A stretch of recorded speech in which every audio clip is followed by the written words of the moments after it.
start thinking of yourself as a person of conscience at work and bring your values with you and bring the same level of commitment to values that you would have at home to the office. Now, how you talk about them, how you manage them, those are tactical concerns.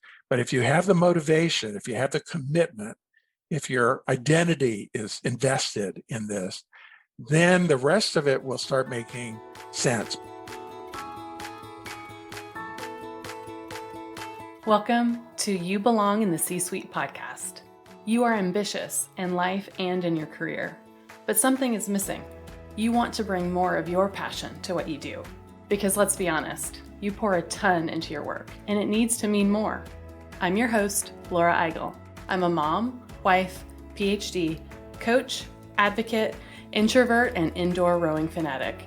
I'm passionate about living a life that's in line with my values. We'll give you the actionable tips and tools you need to lead with your values, make a difference, and have career success. The world needs more diversity and authenticity in the top jobs at organizations.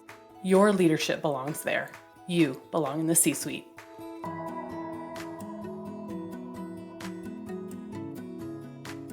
What gets you up in the morning? What drives your decisions? What do you stand for? No idea, not even sure where to start? I use my values to guide my life and career. It's the basis of how I've built boundaries for myself and stuck to them. Are you ready to dig into what matters to you? Go to thecatchgroup.com to download your free values worksheet. That's thecatchgroup.com to download your free values worksheet to get to your core values and take action on what matters most.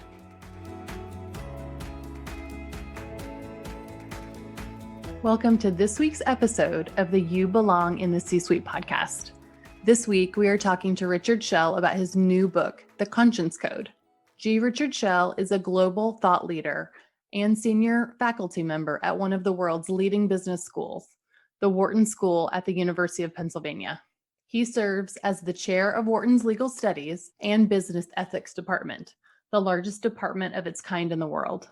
His forthcoming book, The Conscience Code, Lead with Your Values, Advance Your Career, addresses an increasingly urgent problem in today's workplace, standing up for core values such as honesty, fairness, personal dignity, and justice when the pressure is on to look the other way. Shell is a skilled communicator across many diverse audiences. His students have included everyone from Silicon Valley entrepreneurs and Fortune 500 CEOs to FBI hostage negotiators, Navy SEALs, and the United Nations peacekeepers. In addition, he has worked extensively with public school teachers, labor unions, nurses, and hospital administrators to help them become more effective professionals. Shell's previous award-winning books include Bargaining for Advantage, Negotiation Strategies for Reasonable People, The Art of Woo, Using Strategic Persuasion to Sell Your Ideas, and Springboard, Launching Your Personal Search for Success. Collectively, they have sold over 500,000 copies in 17 foreign language editions.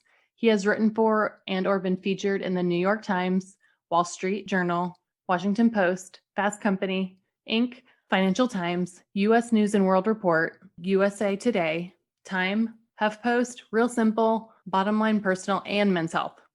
I cannot wait for you to hear our discussion. You get to hear me geek out with Richard on my favorite topic, living your values at work. We talked about being able to stand up for your values, especially when you don't feel like you have the power in the relationship to do so. Not just in the big moments, quote unquote, like a whistleblower, but the importance of living your values every day in the small decisions and important conversations. Let's get started.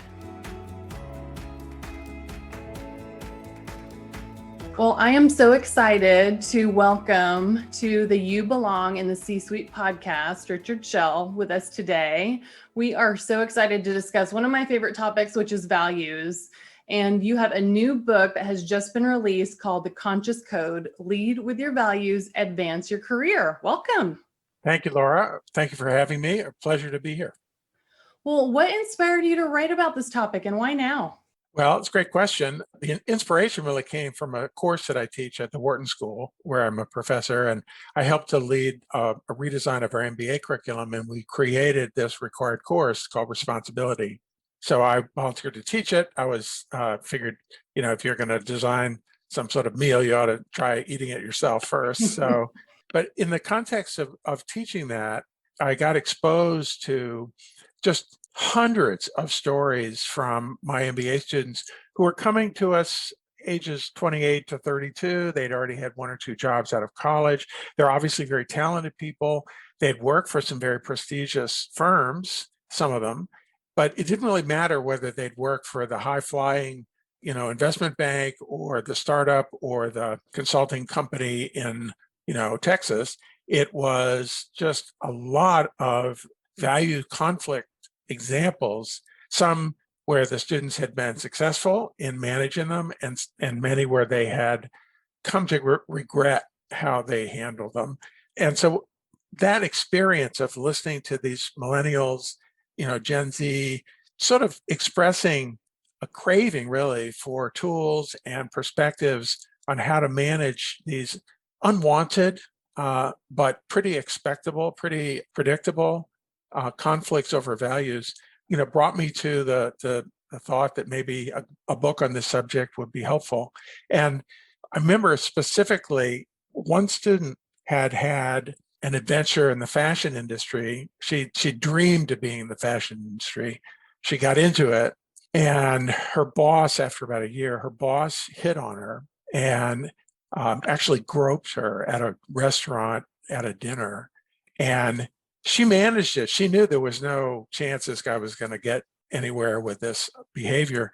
She got up, went to the restroom. She did all the things that, you sort of put distance between yourself and what's going on. But what she couldn't quite figure out was what to do after that. Should she report him? What would happen to her career? What would happen in the office? And I kind of remember thinking, that was all very well and good to identify these conflicts and to predict that they're going to happen, and even to have the right attitude about where you draw the line. But what there wasn't was any sort of roadmap for a tactical approach with options and perspectives for someone who's been handed one of these. How do they think about what to do next? Elevate, escalate. How do they manage it? And so the conscience code really was my attempt to both frame the problem that these disputes and conflicts are in the future for most young people, and then advance them down the road toward options and solutions to think through as they decide what to do about it. That's great. You mentioned a couple of examples, but based on your research, what are some of the values that are frequently sparking some of this workplace conflict? Sure. I mean, I actually came up with an acronym. Those are very helpful.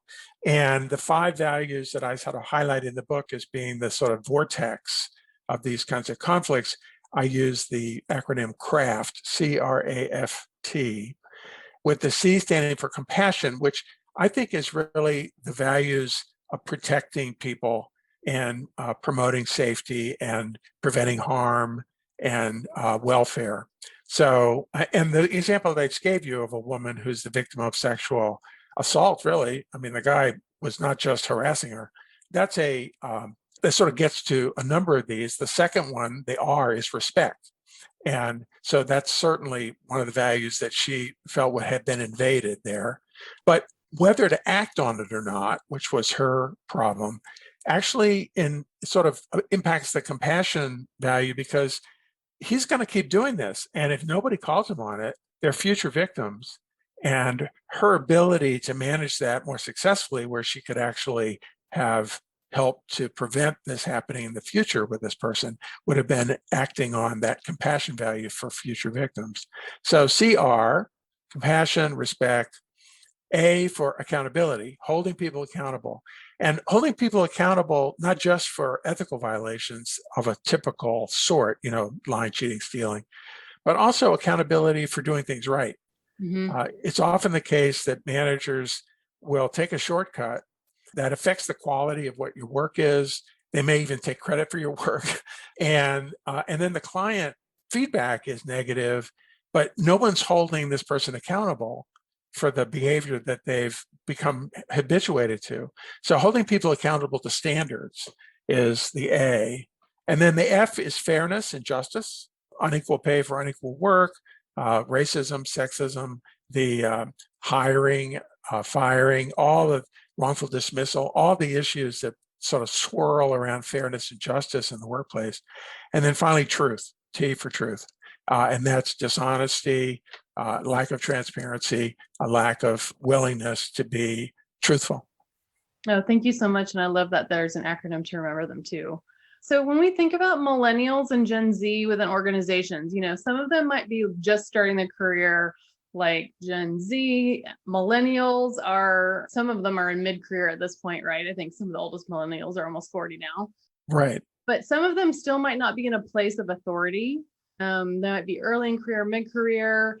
It feels like a lot of this has to do with power, if I'm not wrong. I feel like I think you're right. Yeah, standing up for yourself, but when you're not in a position of power, saying no to your boss, the example that you gave earlier of the person in the fashion industry, like sometimes that just feels insurmountable. Yeah. Yeah. Yeah. What are your thoughts on how do you live those values even when you're not in a position of power? Well, first of all, I would say that it's rare that anyone is in a sufficiently strong position of power to compel change in any kind of workplace setting. So there's a bit of an illusion that, oh, well, if I only had the power, then I'd be able to do something. So I think when that script starts playing in someone's mind, something bad happens, and the next thing you think is, well, I really don't have the authority to do anything about it. That strikes me as more of a rationalization than a reason, because very few people will ever have the power to command a change. And even if they did command it, it might not work. So my approach is to think very strategically and go through sort of a checklist of steps. And the first one is to recognize that this has happened and to face it, to not try to deny it or let someone gaslight you into thinking it didn't happen, and all the different things that can sort of make these problems a little elusive. You confront the brutal truth and then understand what kind of pressure you're facing, because it's a different thing to confront pressure from authority than it is to confront peer pressure. It's a different thing to confront a kind of dynamic of pressure from incentives, that incentives meaning deadlines, aggressive goals. And the people that are pressuring you may be victims themselves of unreasonable expectations that have to do with the incentives that they've been handed. And if they don't perform X in Y time, then their jobs are on the line. And then they just push that down. You experience it as pressure from authority, and these people lack ethics, but they're experiencing it as pressure from people even higher than they are, or from the system itself, and they think of themselves as victims. So understanding the incentives that are actually leading to most of this, it's pretty rare. There are 3% of business people or organizational participants who are truly psychopaths. That is, they are unempathetic, uncompassionate, self-interested, egoistic, narcissists who care only about themselves and are willing to throw everybody else under the bus. That happens, and 3% is a big number. If you have 1 million executives, that's a lot of people who are psychopaths. But in any individual case, usually what's happening is somebody who is otherwise a good person is behaving badly. So if you put that in your head as a starter kit, then you start thinking, okay, how can I figure out how to manage this problem against someone who is not necessarily evil, but are themselves feeling pressures, or themselves misunderstanding what's happening, or maybe even unaware that they violated or stepped over this line. That happens a lot. Mm-hmm. And then rally at least one other person to be on your side. And I think that's an essential step in any successful strategy to overcome a value conflict successfully, is never think of doing it alone. And a lot of my students, their stories when they came to regret their lack of action, invariably were, including this woman I mentioned earlier, invariably were people who kept it to themselves and didn't really think about how to consult with a mentor or to find a colleague who might share their point of view, or talk to someone who is, of their age and seniority in the firm and say, this just happened to me, have you heard anything like this going on? And there's an incredible psychological phenomenon called, it's got a fancy name, pluralistic ignorance. Have you ever heard of pluralistic ignorance? It's one of those ones that they sound more complicated than the common sense that they actually are. But pluralistic ignorance is if you have a group of 6 people and one of them tells a sexist joke, there are 5 others in the room. Pluralistic ignorance is that each of the other 5 thinks that all the other ones think it's funny, but actually all 5 of them think it's insulting. But because they all think that the others think that it's funny, no one speaks up. Mm-hmm. And so this sexist gets to, continue to insult people while the majority, if not all the people around them think that they're being crude and inappropriate. But that's just because nobody asks. Does anyone else in the room think that this is inappropriate? Now, you don't have to do it in the room itself. You take somebody outside and say, did you think that joke was, inappropriate? And then once you break pluralistic ignorance, that is, you break open the fact that there was actually a pretty strong consensus that it was stupid, inappropriate, and insulting. Now you have a coalition of people, and you have more confidence in the value as you felt it, and you have more consultants to ask, what should we do about it? And they have more relationships to bring, well, I know somebody, or, I know somebody who knows somebody. So then the chance of taking effective action goes up radically, exponentially.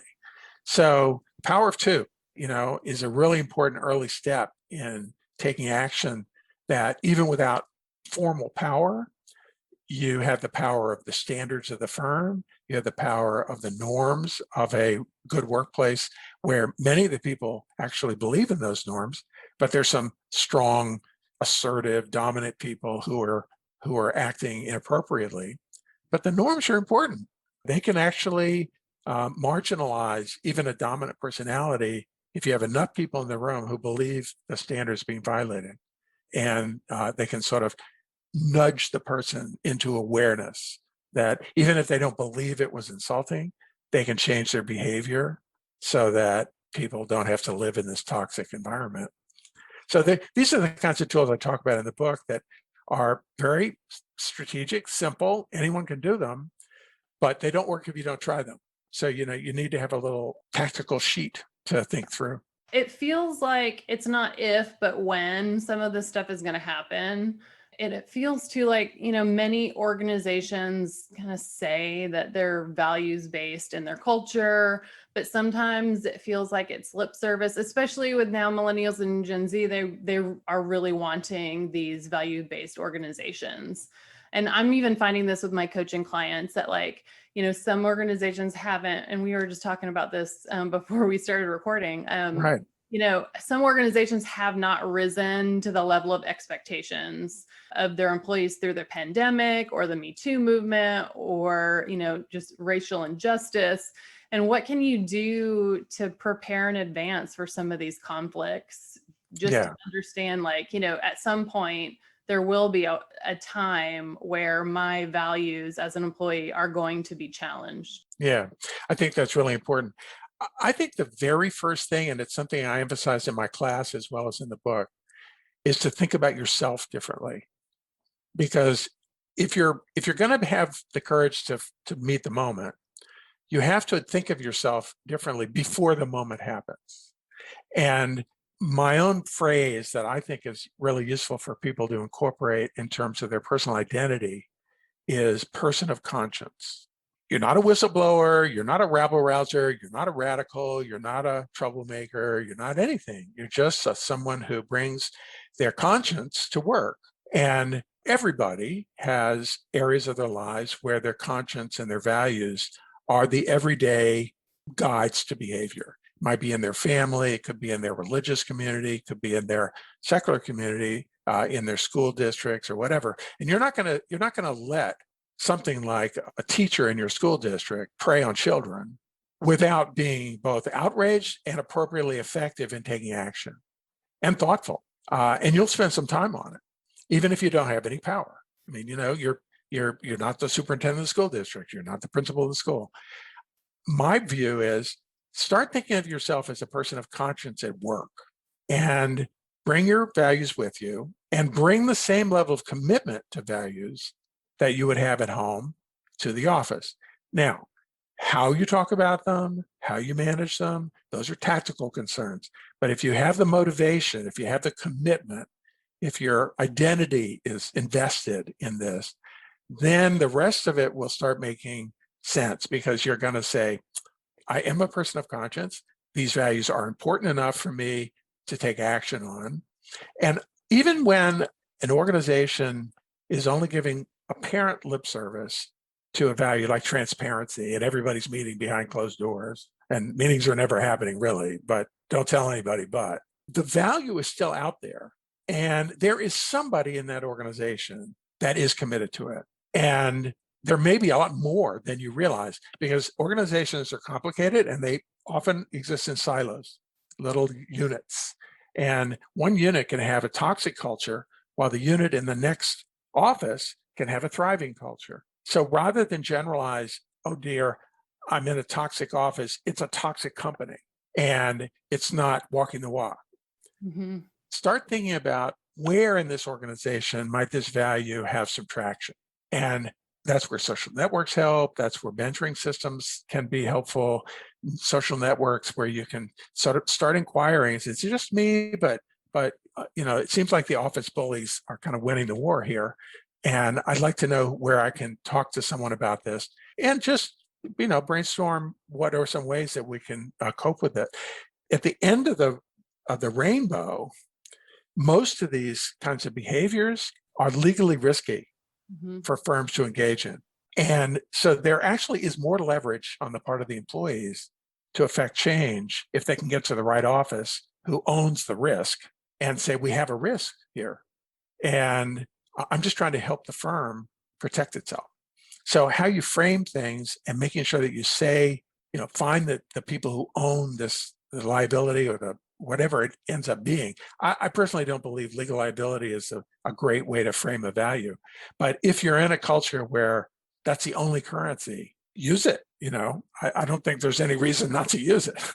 So, it really is don't overgeneralize your experience and be open-minded and consultative to try to find the people that will have some, similar point of view. Then lay out a tactical plan. And I love what you said about you can see it in pockets. Because if I think about all the organizations that I've worked at where I felt that something was being compromised in some way, shape, or form, whether it was something egregious or if it was something that was just like, oh, we're not living the values of the company that we said that we're going to do, right? Right. I can see the leaders who are doing it. And Yeah. you can see that through their actions, and you can see it in the pockets of the organizations that have better culture, that have, that team that you really want to be on, the leader that's like a talent magnet. Yeah. And you can see that. And it feels like those are the places where it might be even safer to get counsel, to get feedback from, to find those places in the organization. And at the end of the day, maybe that's the best move is going to be to do everything you can to move out of your situation and into that one. But that also takes tactics and strategy and relationships. Let me take a quick example of a powerless person who utterly changed the mission of an organization. She had no authority whatsoever. So this is a student of mine, and she's Chinese. She's from China.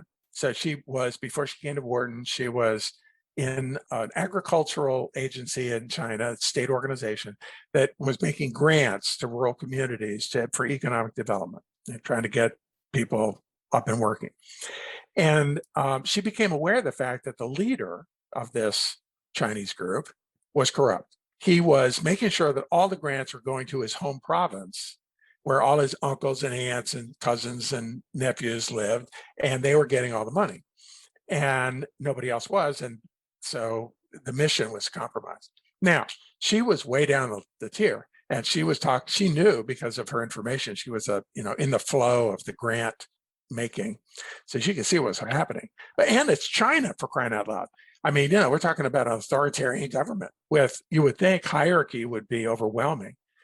But two things. One, the Chinese government at the time actually had an anti-corruption campaign going, because even the Chinese government knows that corruption's bad and they want the money they're appropriating to go to help people so they can stay in power. And secondly, she knew some people in the public relations division of this group. So she and her friends in the public relations divisions, all of whom were 23 or 24 years old, cooked up a plan. And they knew that this head of this agency was going to have to give a press conference to Chinese media on the progress of this program.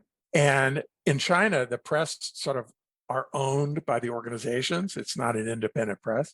So all her friends in PR had really good relations with all these reporters. So they planted some questions to put to this leader in a public forum. And the questions were, can you tell us where the grants have been going to? And then what do you think of the leaders, our Fearless Leaders anti-corruption campaign? And what are you doing to implement the Fearless Leaders corruption campaign? And this guy was completely caught off guard by these questions. And he sort of stumbled through, but he knew that they knew, that the press knew what was going on. And after that one press conference, which had nobody's fingerprints on it, everything changed. The grants started going all over the country. This guy was now fearful that he might lose his job, maybe even go to jail. And so this one woman with a few friends, by thoughtfully putting this leader at some reputation risk in a public setting, changed the whole organization. So, that's a dramatic example, but you can sometimes get change if you can stage the right kind of meeting with the right kind of people in the room, where most of them really believe in the value that this outlier is violating. And once the outlier realizes that everybody knows, you don't have to accuse them of committing a crime or, do anything other than show them, we know what's going on. And now you know that we know. And so it's a funny thing. People will always behave in their own best interest. They don't want to get caught. They don't want to get caught. They don't want the risk. They don't want to lose their position. And so all of a sudden they start bending back toward the values that you want them to. Doesn't mean they get to be better people, but you can change their behavior. I think that's a kind of feel empowered in that sort of way. I once, I know this is an obnoxious example, but I was once in a line trying to get in a restaurant, and the guy in front of me didn't have a reservation, but he insisted on being seated. And the maitre d' said, "Well, we're all full. You don't have a reservation." And I happened to know who this guy was, and he was the owner of a restaurant that I go to that's local. And so this guy said, "Listen, I own a restaurant. I know there's always a way." And sure enough, we got seated first. We had a reservation. But 5 minutes after we got seated, he got seated. And it's true. There is always a way. Restaurants always have a few gaps in their reservations for things that happen that are surprising and whatever. And they actually build it into their model. Only if you happen to know that, if you are the owner of a restaurant, you know that. Inside organizations, there's always a way. It's just like there's always some money. You just have to know where to find it. Yeah, you have to know where to go. Yeah, exactly. But it's always some there. And when someone says we just don't have the money for it, it isn't that they don't have the money. It's that they don't want to spend it. So, you have to figure out, okay, how do we make this a priority? And that takes some political work so that they want to spend it. And then suddenly there's some resources that weren't there before. So I have a question on this idea that you just mentioned before. There is always a way, and but the people are only doing it basically because of their best interests. Is it just naive to think that they're going to live by this, that they'll have the conscience to do the right thing at one time? What's the motivation for somebody who really wants somebody to just do the right thing because it's the right thing, not because it's in their own best interests? Okay, that's a great question. And so far we've been talking about the boss who doesn't want to do the right thing and is just self-interested. They're not psychopaths, but they're feeling the incentive, power, risk, pressure, and they're just results oriented, and they burn and pillage because we got to get it out the door. Right. I think, and so for them, you have to use sort of pressure tactics because that's what they respond to. it's more often the case, I think, that people lose sight of their values under these conditions and often are grateful to be reminded of them if you can bring it to them in an appropriate way. And then they thank you for it. Another example from the book and also from one of my students, I had a guy who had a project manager in a consulting project, and the project manager was under intense deadline pressure, and they were going to put some incorrect data in a report to a client because they didn't have time to fix it. And my student was very uncomfortable with that. The truth value was important, and he thought service to clients was very important, accountability. So he went to the project manager and said, I'm really uncomfortable with this. I think we just have to, put in some midnight hours and get the right data. And the person said, don't worry about it. No one's going to read the report anyway. We're just going to do this. So he then went to his mentor and said, I'm uncomfortable about this. And so he went over the project manager's head. The mentor agreed with him that the firm's values really were offended by this kind of shortcut. But the mentor had more context. So the mentor went to somebody who was an expert in this industry who had the right data. And they had a meeting, the three of them, the expert, the mentor, and my student. And they figured out how to correct the report. And then my mentor, the mentor person, went to the project manager and said, we're going to fix the report. And you're going to have to put in some midnight hours to make sure that it's report. But your employee here had the right idea. And, this is the firm's way to do this. Now, right after that, the project manager was pretty angry at my student for going over his head, although the student went to him first. But when it came time for performance review, a couple of months later, the project manager actually gave him the highest possible performance review and thanked him for correcting this mistake and for reminding him about the values of the firm, because he was not going to succeed at the firm if he did that more than once. And so he got some coaching internally. My student got a lot of credibility, both with the project manager for taking the higher road and also with his bosses. And so I think very often that's the problem. Someone loses their way, but they're not unwilling to be reminded if you do it in a way that makes sure that the values are implemented correctly and that, everybody is proud of what the outcome is. And again, it's extra work, because you're not just carrying the outcome with you, you're carrying the values, you're carrying the process for getting the outcome. So Yeah. it's not just what comes out, it's the way you got there. Yes, the way you got there. It's just so important. It's not just meeting the result, right? It's how you brought others along, how you did it. Yeah. And when people have the habit of doing it the right way, much more often comes out the right way.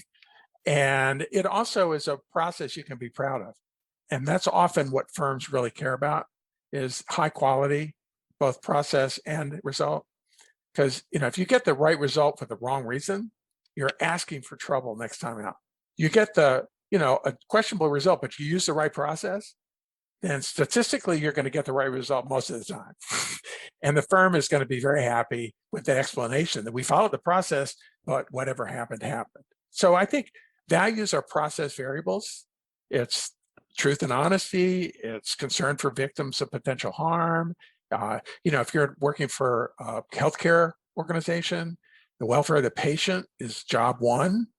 Just getting the number of doctor visits in per day is one metric. But if you're doing it and it's compromising patient care and you're having adverse outcomes, then the mission of the group, the mission of the organization is failing. And so being someone who's a person of conscience can bring that information to people and say, no, let's see if we can do better. This metric is driving a bad outcome. So how can we provide outcomes that are consistent with our values, and that will also be the outcomes that we seek? That's very powerful. I really love that. To not just use your values and how you do it, but to incentivize based on those as well. Yeah. And I think you can have metrics for processes. I teach negotiation as well as a bunch of other things in this course, and I have a book on negotiation. And sometimes I'll advise someone has a certain personality. Let's say they're conflict averse, they're sort of shy, or they're dominant, and they kind of walk in and take over a conversation. I tell them, look at your own personality as a variable, and then put a process rule in place to protect you from your own impulses. And the process rule might be something like, I'm going to ask 3 questions before I talk about any kind of preferred outcome. And you just have a process there. You're going to inquire, then make a proposal. And when it comes to values, you have to have process rules that we're going to check, double check, and triple check before we ship it out the door. And those are legitimate, and they protect people from their own impulses to cut corners. So it feels like it's not just the big things, but also just like these everyday interactions that these strategies can be used. So as you talk about it, I feel like it's similar to some of the things that we talk about on this podcast about boundaries around your values. Say if you have a micromanager boss or a peer that you're working on that's not pulling their weight. Do you feel like like your book also speaks to strategies on how to live those values and create those boundaries as well, and those kind of just everyday situations too? Absolutely. I would say, in fact, that everyday situations are as important, maybe even more important than the big ones, because it's when you stand up for your own dignity, for your own, for justice. You've done more than half the work. Don't you deserve some credit? The micromanager boss, or it's not that different than a sexist boss. They're crossing a line that's making it hard for you to work effectively. And so how do you essentially negotiate that? Well, you have to first articulate in a non-threatening way. And I talk about this in the book too, a really good way to engage a decision maker about this kind of issue is not to accuse them of anything and not to come out with both barrels firing away with labels, accusations, demands. Much more effective to say, I wonder if we could take a few minutes and just talk about the way we're working so that we can both feel like we're getting the most out of our time and producing the most of whatever it is we're trying to do. It's my perception. Those are the magic words. It's my perception that we could do better. And it feels to me as if, it looks like, it seems as though, because when you come to a dialogue speaking from your own point of view as how you perceive things, instead of accusing them of some behavior or some motive, what happens in a discussion is the other person may disagree with you. They may say, well, that's not my perception. My perception is, but notice what's just happened. Instead of getting a defensive response, like, you're always late for meetings. No, I'm not, and now what are we going to do? Go back and like check time cards to see whether it's never or always or it's some. You say, it's my perception that we could start meetings more promptly. The other person's going to say, well, I think our meetings seem to start on time. Why do you think they don't? Now we're having a discussion. And somewhere in that, we can start saying, well, yesterday the meeting was for 2:30, and I may be wrong. I may have missed something, but it seemed like you came in at 2:45. Did we miss it? Did you send an email? Now the person is basically in the dialogue already. So now you're going to have a conversation. And I think when you're doing boundary negotiations, you speak about your perceptions of the violations of the boundaries as you see them. And then that gives you a chance to negotiate perceptions. And at the end of the day, and I have a chapter on this, you try to create a pool of shared perception. Okay. Now, there's still lots of perceptions over here that they have that you don't have, and that you have that they don't have. But you create a pool, just a pool of shared perceptions. And that's the area you can navigate in. And so for them, you find out that actually their perception was that if they showed up 10 minutes late, they were on time. Why? Because every other group in the organization always starts 10 minutes late. And they're right about that. It's just that in your business unit, the culture is to start on time. And when you say 2:30, you mean 2:30. So now you've got an opportunity to say, okay, now we see, I hear you, and we have a different practice. I wonder if you can figure out how to differentiate the way our group works from how these other groups might work, so that we can all just, get on with the work and not have to worry about who's late or who's early or any of the rest of it. How can we work with you on that? Now you're making progress. So yeah, the value is doing things right. It's not just doing the right thing. It's doing things right. And I think being a person of conscience, you bring these values to the front, and they're never illegitimate to talk about. I think work processes and behaviors in groups are very definitely values. And as long as you speak from your perceptions, you can often get a very constructive dialogue going that will fix it. And nobody's evil, nobody's bad. People are well-intentioned, but they don't actually know what other people are thinking. They can't read their minds. That's right. Do you find that if you're living your values in these, these everyday situations at work, then it might be easier to stand up for your values in those harder situations too? Yeah, absolutely. Because it's just like any habit. Mm. Virtue is a habit, just like exercise is a habit. So if you're careful in the little moments, so you're attentive, you're aware, you're alert, then when the more consequential ones come along, first of all, you've got confidence and you've practiced. By the time one of those comes along, it's not whether I'm going to say something, it's how. Yeah. If you wait until this enormous problem comes along, then what's the rationalization that kicks in? So when we started with in the podcast, well, I don't have the authority, it's too big, I don't have the big picture, it's not my value, it's not my pay grade, and so then you don't have the confidence to move forward, because by then it's way too big. I have another example. It was back in the early 2000s. There was a very famous corporate disaster called WorldCom. They were a telecommunications company that ended up having a giant accounting fraud, and they'd restate their books. They went bankrupt. 50 or 60,000 people thrown out of work.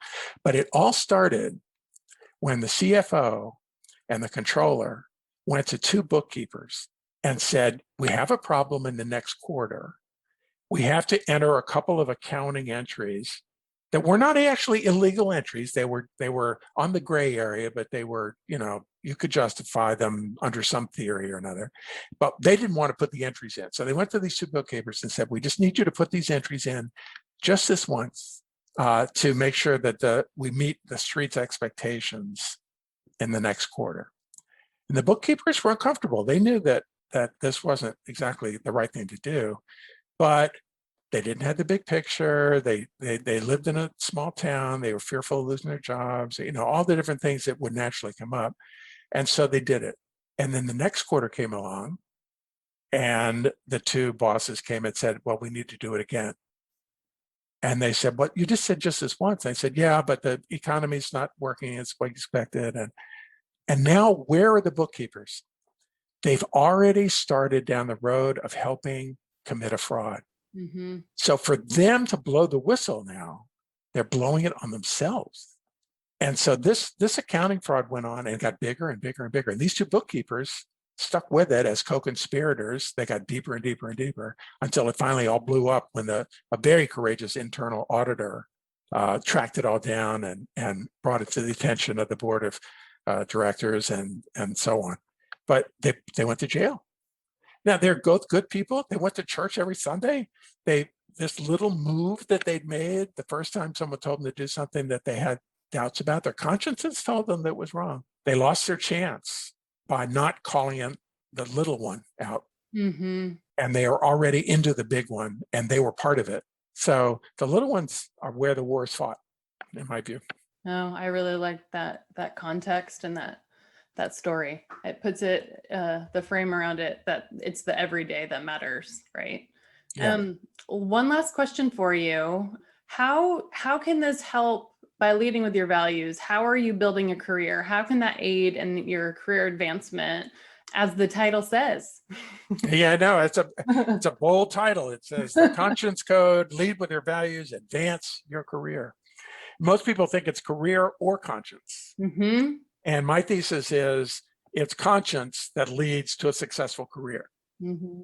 I think you have to think about the word career the right way, because your conscience may, if you're in a toxic organization with a group of people who are felons, if you blow the whistle on them, you're going to lose your job because, you're not going to be part of their corrupt conspiracy. But I think you'll advance your career because by being on the right side of your values, leading with your values, you're going to stake out a kind of person of conscience identity. You're going to gain confidence in it. People are going to look to you as a leader for values. And it may be, at the worst case scenario, that you have to leave an organization in order to advance your career. But, Laura, I think you're living proof that you can change organizations and advance your career. And I tell a quick story in the book that's I try to use to illustrate this. So there's a lawyer in a law firm, and he found out that his partners were padding their bills. So he found this out because he himself had billed certain time to a client. When he saw the bill going out, he saw that he'd worked 8 hours for this client on a day. He knew he'd worked 20 minutes. And so he went to the billing partner and said, this is not right. We can't be overbilling our clients for this. And the billing partner denied it and said, oh, I was just, making up for time elsewhere and blah, blah, blah. Brought it to the governing committee of the group and said, this is not right. And they said, oh, everybody does it. And, nobody cares.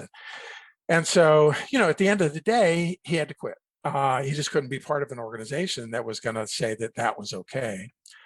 He reported it to the Bar Association and to the legal regulators that handle, law firm practice. And then he got a job at another law firm that didn't pay quite as much, at least at the start.